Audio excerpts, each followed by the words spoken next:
Hi, I'm Mishti Max and I'm here to share this golden shark teeth infested lip art with many tiny gold spikes from Born Pretty Store and some black rhinestones. I'll show you how to get a more simple gothic lip with a gradient of gold and black using glitter from Eye Candy and the best gold pigment ever, Goldilux from Sugarpill.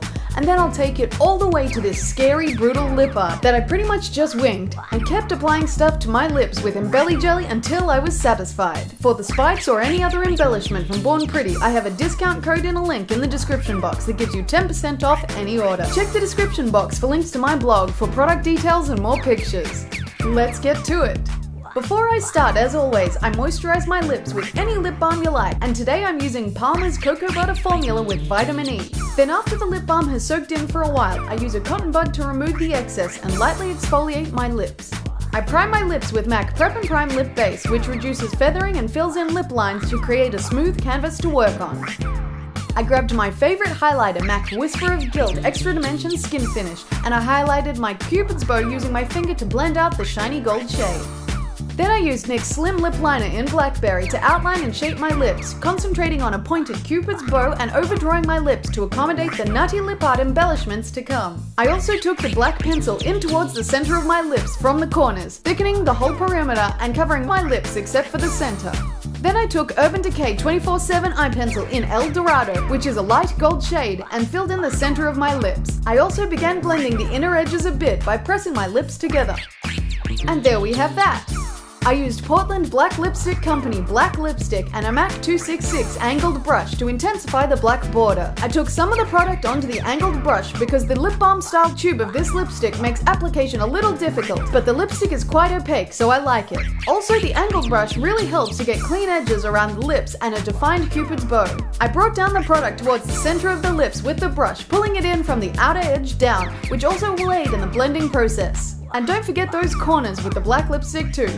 Then I used OCC Lip Tar in Triptych and I applied it to the center of my lips with a Japanesque lip brush. I squeezed out a small drop onto the brush as you don't need too much of this product for opacity. The gold pencil base makes sure it stands out and remains a rich gold shade. I blended the lip tar as I applied it, covering the middle of my lips, and I pressed my lips together to help merge the gold into the black perimeter. The metallic lip tars are thicker than the matte versions, and I added more product to make sure I can stick the pigment I'm about to use in the center as well. I decided to make the black outer edge a bit thicker for the spikes I want to use later, so I used more black lipstick with the angled brush and applied that over the corners of the gold area, making it narrower, and I blended the shades by rubbing my lips together, as is the best method to blend lip colors. And I have this now.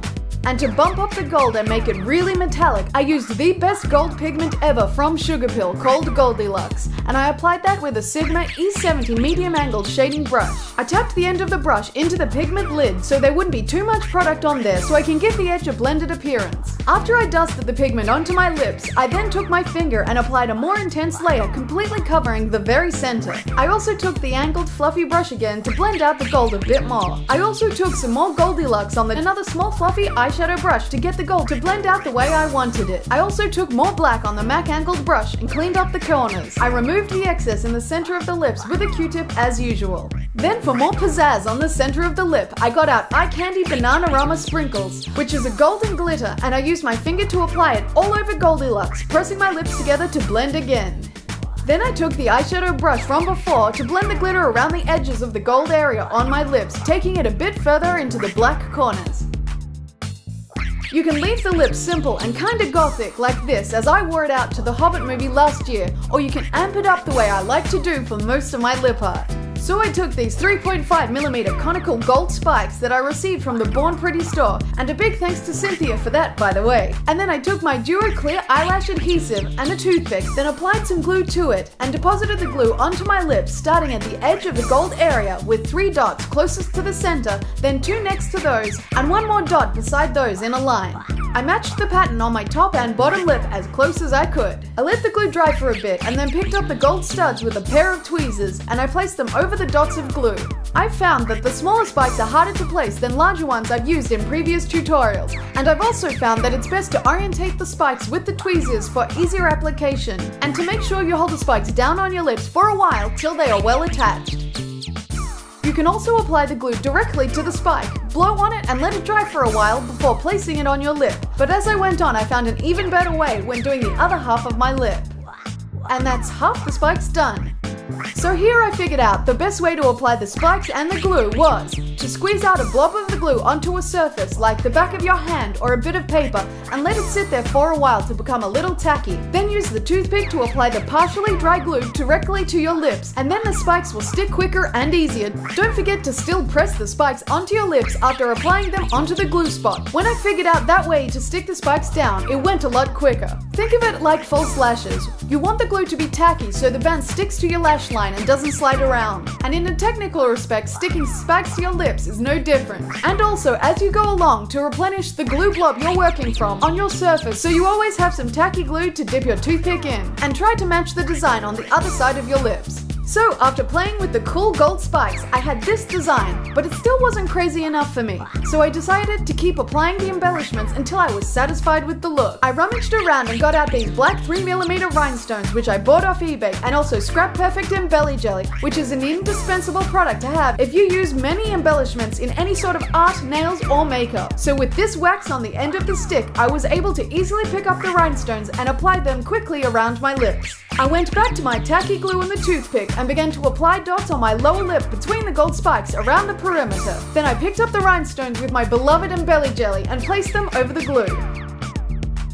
I decided to place some rhinestones along my Cupid's bow and along the top of my lip, so here I go again. With the Cupid's bow, I like to start with all the major points and then fill in the spaces in between to make sure that I have the shape I want.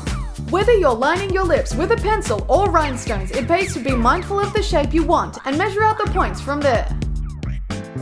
Since I didn't have a plan at this point to do the outer edge, I was just winging it, and the outline isn't quite perfect, but I much prefer the effect after the rhinestones and definitely thought the lip art needed more, so I was very happy that I continued this way. I will say that if I were to redo this lip art or something similar, I would complete the outline first to make sure it was straight, and then add any additional spikes and whatnot to the center. But alas, this is not the case, and c'est la vie. Either way, I placed the black rhinestones in between the spikes as well as I could, and anywhere I could fit them, and pretty much surrounded my lips with the reflective black pieces. Doing the rhinestone work was so much easier and free from stress because I have this awesome tool, Embelly Jelly from Scrap Perfect, and you can find a link below for where I got it.